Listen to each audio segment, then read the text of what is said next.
Assalamu alaikum wa rahmatullahi wa barakatuhu. Now, if you're like me, second generation born American Muslim, and your parents only gave you really four options in a career path. You had to be a doctor, you had to be an engineer, lawyer, and maybe business.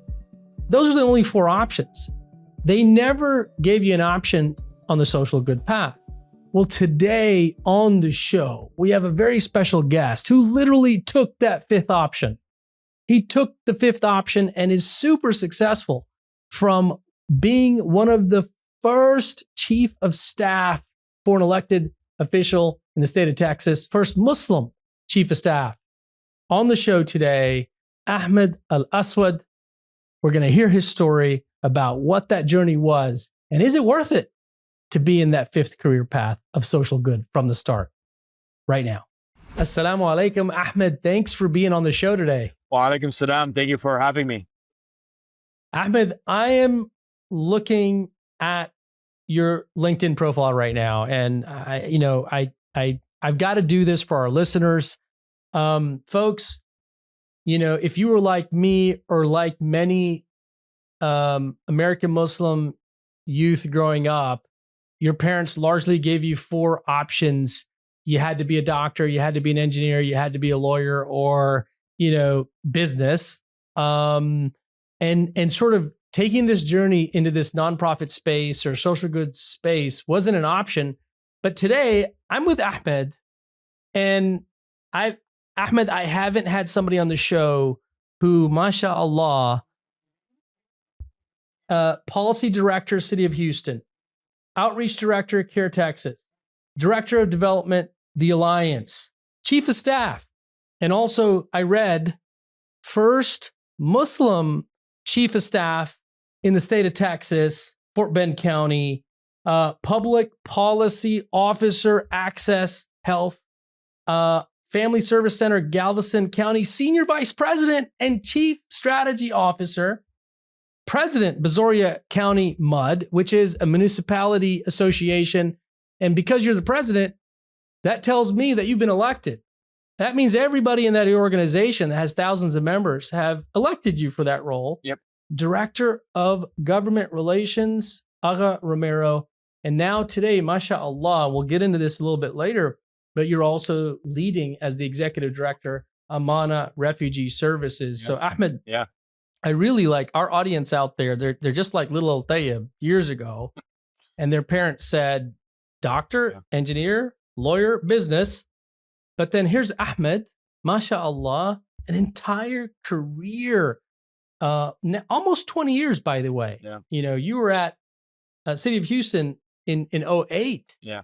So what's that been like, and how did you convince your parents in the world, to family, wife, to let you lead this world? And tell us. Yeah, absolutely. Well, again, thank you so much, Tayyip, for having me and really sharing my story, my journey with you and the audience.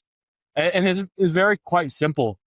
Is that Muhammad Sallallahu is my greatest role model, and I'm sure it's same with you. And he wasn't just a statesman or a leader. He was a public servant, and he was there even before the prophethood.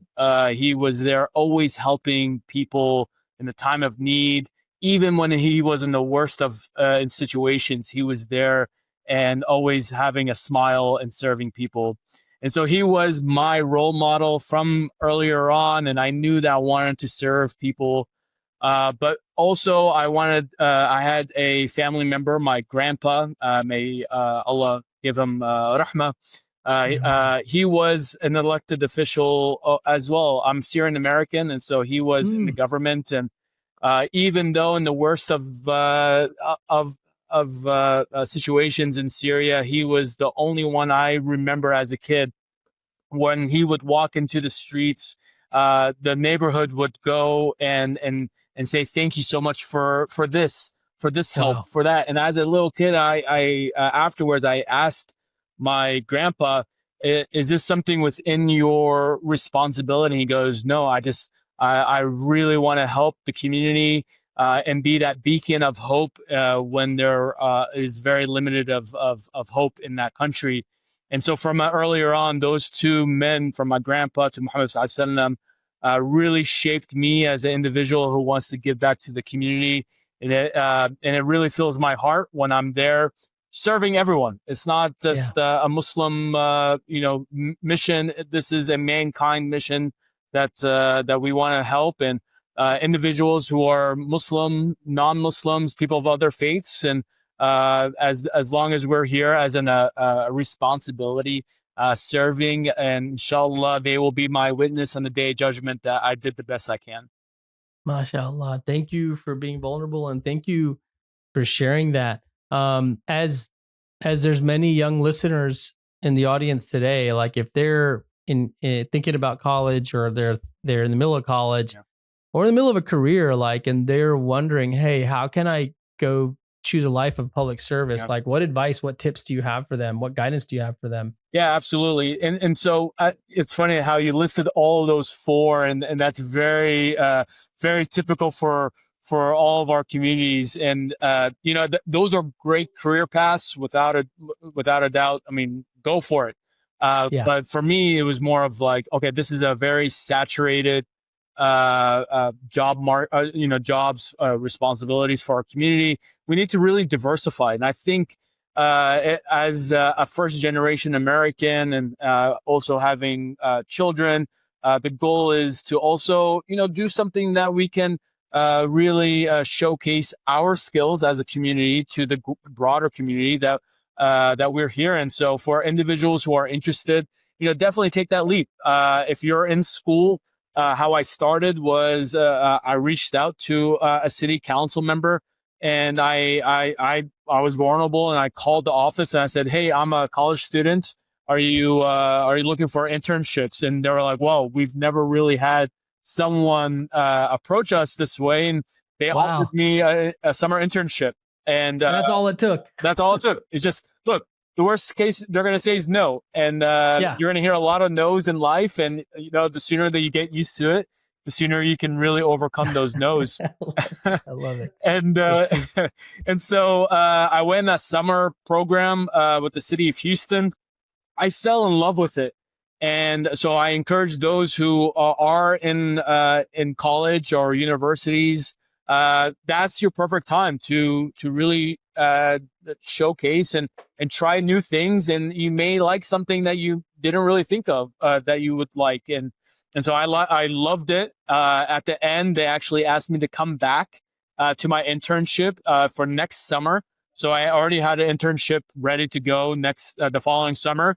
And then at the end of it, they asked, when am I going to graduate? Because they wanted to hire me.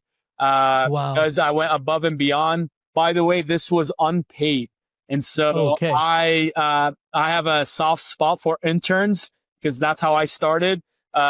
Unpaid, getting coffee to the staff, and to doing paperwork, to doing filing. And funny enough, I still keep in touch with those staff members that I gave coffee with to, and we still joke around. They were like, "Hey, now that you're an executive director of a nonprofit, now it's our turn to give you a coffee." And oh wow! so it's awesome. Funny, full circle. Full circle. What was your biggest challenge, and what will be the biggest challenge if someone were to follow your footsteps? Yeah. What should they expect? Look, at the end of the day, we live in a country where dollars and cents, right? And so, especially nonprofit, government, you're not gonna be super rich in those fields. However, if you feel your purpose, and that to me is something that you can feel even more rich than what's in your bank account. But also in government, I really encourage our listeners to really get involved in government, not just the federal government. I know a lot of people focus on the federal, but focus on your local elections, local elected officials, because that's where really the grassroots happen. And great benefits as a government employee. great retirement plans, but and so that way you can really showcase that. But at the end of the day is something that you have a passion, your mission, go for it and take strides for it. As you today now, mashallah, you kind of took this journey where you were in public service, in county government, state, and now you're leading a Muslim nonprofit. So what kind of led you to, making that decision that I'm going to now be in a Muslim nonprofit?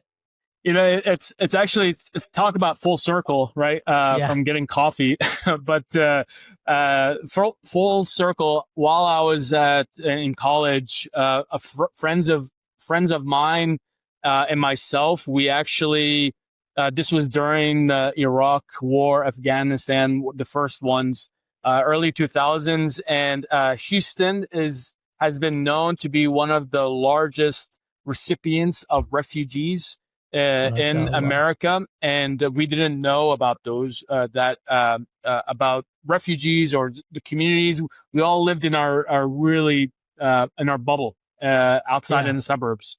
Yeah. And so I know. So we basically found out that there was a lot of refugees here in Houston. So we got together every week, and we I was in charge of getting the U-Haul. People were in charge of like paying $5 here or $10 here to get some donations for the U-Haul. And this is, by the way, before Google Maps or before Google. So we had to really use the yellow pages or call around. And so that's how Amana started. And so fast forward, an opportunity came. Actually, someone called me and they said, "Hey, we saw your profile, your resume, your LinkedIn posts. We're very impressed. Would you be interested in serving for this nonprofit?" I didn't know what it was or who it was.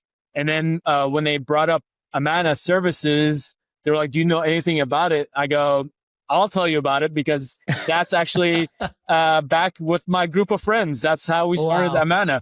And so, long story short, serving is serving, whether it's a Muslim organization or even a people of other faiths or no faiths organization.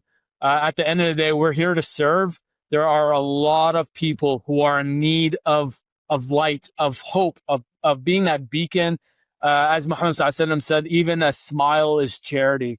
And so that is something when I transitioned from government to now a nonprofit field, the system is there, just and it's just serving people the best that you can and have those good intentions. Amazing, Ahmed. First of all, thank you so much for being on the show today. Thank you for sharing your story and opening up your story and allowing me to open up your story to help all the youth out there.